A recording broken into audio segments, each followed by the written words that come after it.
The fifth and final candidate in the upcoming Police and Crime Commissioner election is Labour candidate Cath Pickles.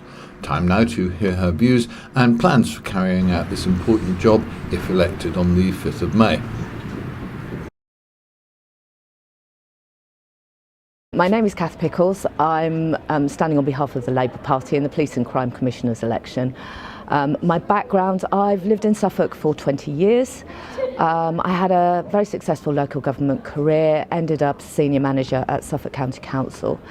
2011 I was made redundant, as a lot of people were, and I had to start again. Conveniently or inconveniently, as I was made redundant, my daughter became extremely unwell. She was a victim of a very violent crime, and I've been her full-time carer ever since. Around caring for my daughter, I also work as an author, and I'm a published author as well. Well, I think really it's the combination of the personal and the professional. Having worked, I was corporate complaints manager, so I was dealing with complaints and investigations on a day-to-day basis when I was at Suffolk County Council. So I have an awful lot of experience of working in a very impartial, very clear-headed way in looking at discovering the truth and finding solutions. On a personal level, having cared for my daughter for these last 5 years, I know what the impact of crime is on families, on individuals, and I want to bring that experience into the role. And of course, as well as my own personal experience as a parent dealing with that kind of issue, along the way I've become a bit of an expert on education, mental health services, social services, all those kind of peripheral services which all need to be working together with the police service to provide a really, really good joined up service for people in Suffolk. One of the things that concerns me most is the cuts to our police service. We've had cuts after cuts after cuts. We still need £1.3 million worth of cuts this year. We've lost police officers. There's been no recruitment for the last 4 years, so we've now got a big gap in experience. Yes, they've started recruiting now, but the underlying figures don't reflect the fact that we're actually losing 70 really experienced officers this year through retirement. So all we're actually doing is plugging the gap for this year. I will prioritise meaningful contact with the police for our communities. I'm deeply concerned about shutting down the police stations in some of our more smaller towns. I understand that technology and the internet can go a long way to improve contact and visibility with the police, but at the same time we're going to be leaving behind a great many people for whom the internet is just not something that they're used to using. We're going to be relying on mobile technology and the internet in areas where, quite frankly, we haven't got mobile phone signals, and the broadband connection is really as slow as walking. One of the things that I am identifying is places where there are potentials to make savings.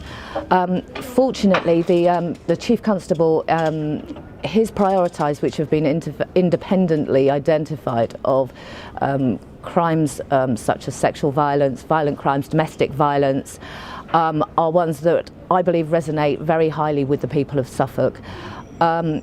We have a rural crime unit at the moment. Now, I don't want to put down the work that the rural crime unit has been doing, but the simple fact of the matter is, wherever you live, whether you live in a town or you live in a village or you live in the middle of nowhere, the most violent crimes, the crimes that need the most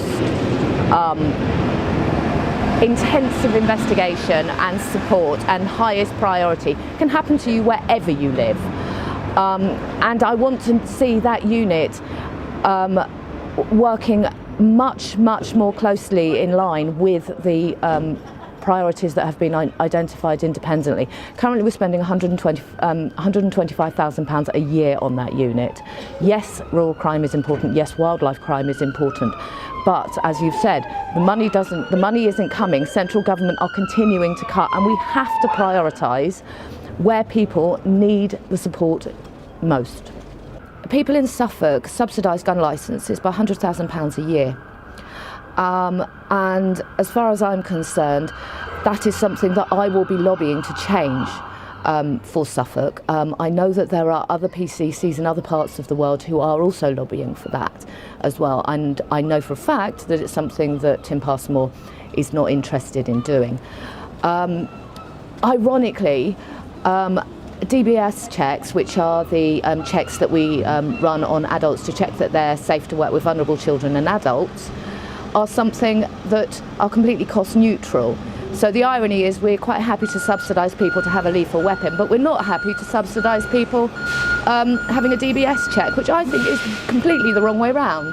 At the moment we have 7 district councils and local councils which are run by the Conservative Party. So all the cuts, all the changes to our police service that are demanded by central government are approved without challenge.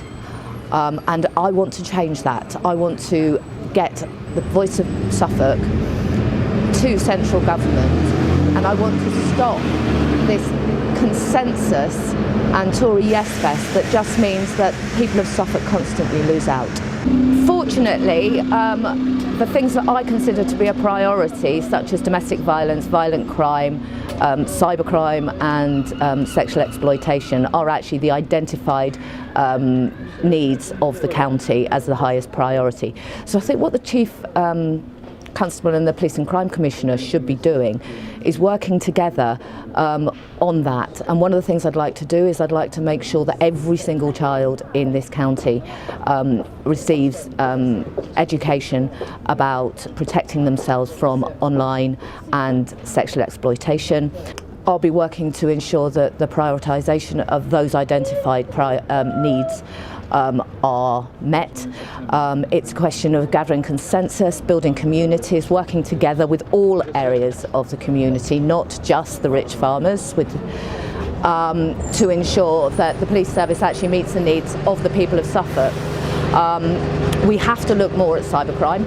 We have to accept that regardless of where you live in the county, rich or poor, rural or urban, this is a crime which is on the increase, and we've got to be smart about the technology we use. Very simply, if I'd been the Police and Crime Commissioner for the last 4 years, what the people of Suffolk would have got would have been representation of their needs and their views, rather than the needs of central government and the constant just rolling over and lying down and going, whatever you want to do to us is fine.